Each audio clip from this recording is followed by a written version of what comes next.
Well, Florida lost to the LSU Tigers 52-35 last night in Baton Rouge. It was bad, guys. I don't want to sugarcoat it for you. There's a lot of good, bad, and ugly that we are going to get into right now. I'm sure you're feeling like I am. These are not my favorite videos to do, but let's break down what happened. This is the worst Florida defense that I have seen in my lifetime. And I'm not that young. We gave up over 700 yards, over 11 yards per play. Okay. Florida losing to LSU isn't surprising. Many of us thought that was going to happen. It's also not surprising that Jaden Daniels played lights out. This is a guy that is a Heisman Trophy candidate. He's been putting up big numbers all season long. We expected him to do well against this Florida defense. But allowing Jaden Daniels to have his own, Michael Jordan flu game in historic fashion is embarrassing. Army and Grambling State allowed less yardage. Daniels did whatever he wanted, whenever he wanted. And this loss is squarely on the defense. We can talk about play calling and having a good feel for the game and momentum and whatever else that we want to nitpick about the offense. And listen, we have on this channel in previous weeks. But the reality is this loss is because the defense played pitifully. The offense continued to fight, continued to put points up. 35 points at night in Death Valley. This offense did their job. Graham Mertz did his job. We'll talk more about them in a minute. This is about the defense right now, but I don't think the offense gets any blame for this one. This game in particular was probably the worst defensive performance of the entire Napier era, but it's far from an anomaly. 23 games. Napier era is 23 games long. 10 times Florida has allowed 30 points or more. 8 times they've allowed 38 points or more. 5 times they've allowed 42 points or more. Take into account that Florida has played 2 cupcakes both seasons. That's not good. For an analytics guy, those numbers are telling me we're not doing something successfully. This defense is currently 129th in yards per play given up. That is bad. So what's the problem? I think it's a combination of things. So I know that the timeline's going nuts. Don't blame it on lack of talent. That's not fair. Stop saying that. Lack of defensive recruiting over the last several years has UF lacking in the talent department. This is a fact. But Napier and company have started to fix that. But they're incredibly young and essentially learning on the job. So those guys are going to make mistakes. Youth is not an excuse. Youth is where we are right now. And as you learn, you do make mistakes. But have you ever heard the saying, dress for the job you want, not the job you have? It feels very much like Austin Armstrong is scheming and calling plays for the defensive players that he wants, not the ones he actually has. Quite simply, he's asking his players to do things that they are just not capable, whether because they're young and they haven't gotten it yet, or they just don't possess the skill set to do. So it's hurting us. I don't know if you guys read and Reaction, but Will Miles does a great job and I always read it. And he has a great article out today breaking down where the defense went wrong. One of the play recaps talks about Scooby Williams and the impossible position that he was put in. He talked about Williams being asked to do 2 things: spy on Jaden Daniels and then be responsible for the running back if he goes out for a pass on a check down. This is essentially a no-win position for Williams. But this article made me pull up the game and look at the different positions that Scooby Williams and also Manny Nunnery were put in.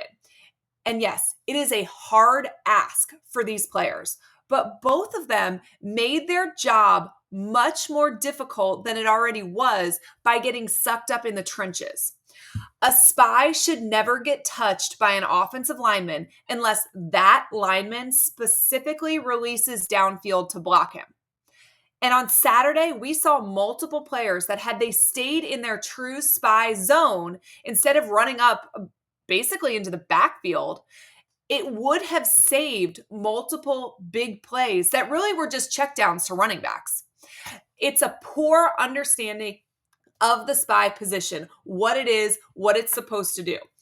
Our players put themselves out of position. And listen, to be clear, being a spy on Jayden Daniels is not an easy ask, but our players continually made it harder on themselves by being out of position. This is interesting because it's not just one guy that continually did the wrong thing while trying to spy on Jayden Daniels. So I can't imagine that they're being coached to be out of position, but when it's a problem that stems multiple players, it does become a coaching issue, right? It has to get fixed. Armstrong is not doing a good job putting his defensive players in position to be successful. But this staff is also limited by the physical abilities and just overall youth that is on this roster. But the biggest problem, honestly, is that Florida is soft. And I hate having to make this criticism because in general, college football players are some of the toughest men in the world.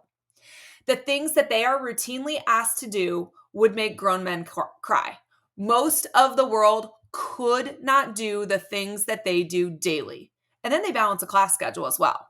The mental and physical toughness it takes to play college football is hard to even put into words.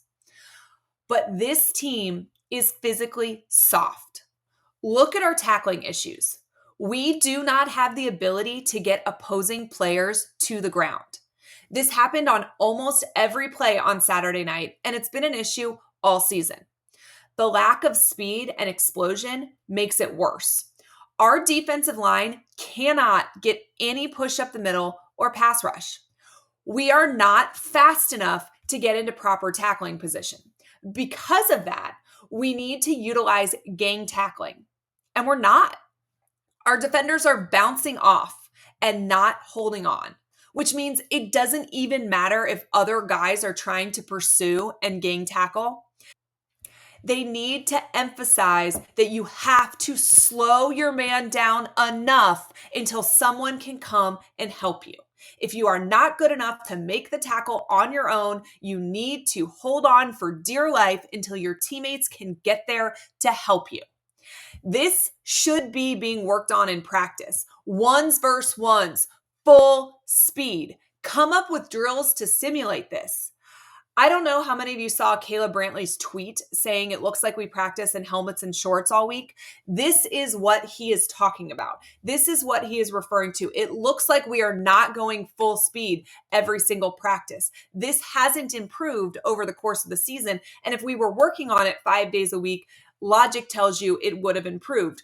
I don't know what goes on in practice. I don't know if we're in helmets and shorts or we're going full speed or it's ones on ones, but something we're practicing is for sure not translating because this isn't getting better.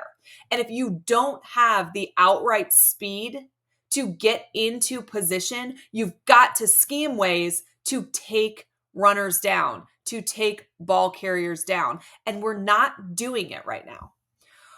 Our defense showed bursts of the kind of intensity that you really need to be successful on Saturday night. But there was also times that it was severely lacking. There were times when Jayden Daniels broke contain and a defender was trailing him and then just kind of slowed down. There were still other defenders that Jayden Daniels had to beat, which means they were still cuts he had to make, tackles he had to break. He could have been slowed down at some point, and you could still have the opportunity to hit him from behind, force a fumble, make the tackle. But that is absolutely not going to happen if you aren't there because you gave up. So who is to blame for that? Through Napier's 2 seasons, we have had 2 different defensive coordinators, and the results have looked relatively the same, which means that the root issue is probably not the defensive coordinator. And yes, lack of talent and youth are factors. And these probably work as decent excuses against a team like LSU. But they don't work as good excuses against teams like Arkansas and Kentucky, where even if we don't have the talent level that Billy Napier wants or that Florida wants or that is the standard, we still have more talent than those teams and they beat us. So who is to blame? I honestly think it's time that we start to look at the strength and conditioning staff. 90% of physicality, mental toughness, grit, determination, and intensity is taught in the off-season by the strength and conditioning staff. You may have the biggest, the strongest, the fastest players, which we don't right now, but if they don't have that dog in them, it doesn't matter. You know the saying, it's not about the size of the dog in the fight, but about the fight in the dog?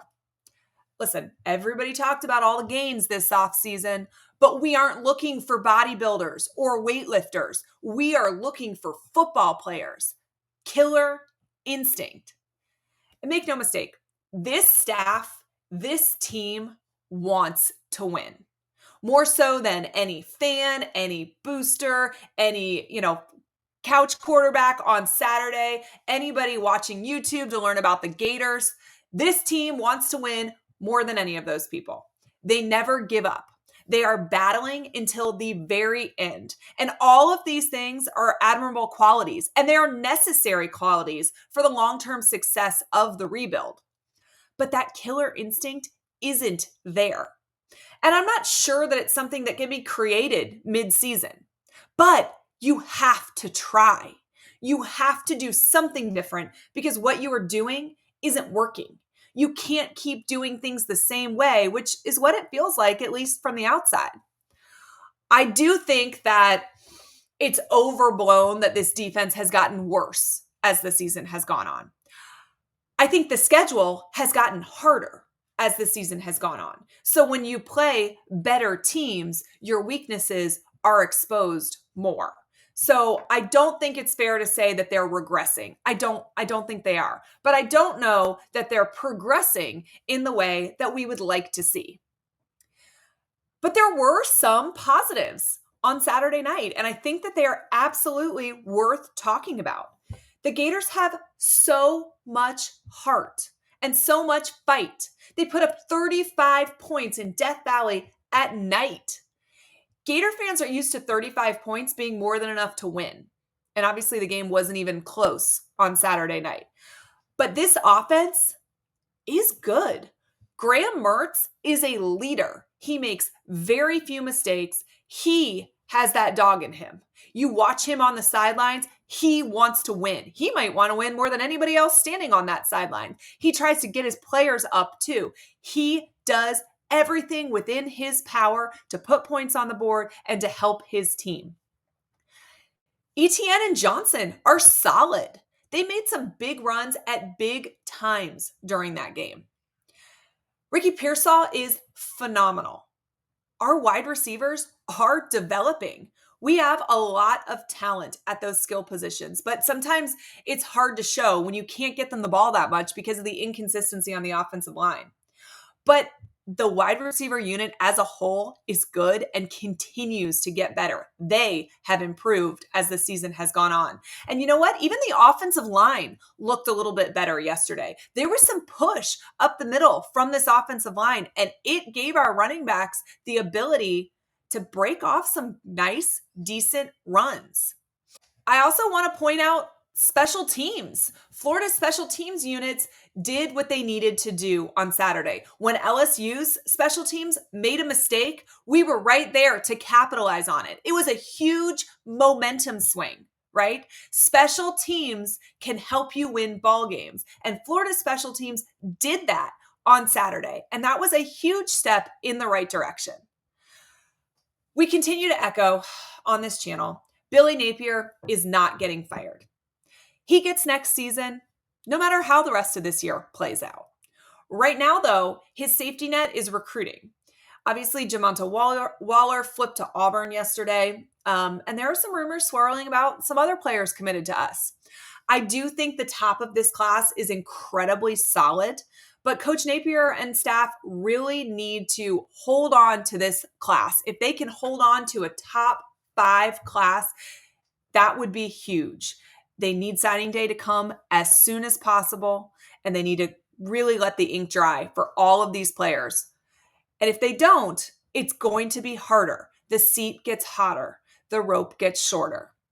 Now listen, to those of you who tuned in today, thank you. I appreciate it. These last few videos have not been fun. I don't love criticizing a team that I do love, but I'm not going anywhere, and I'm glad you guys are staying as well.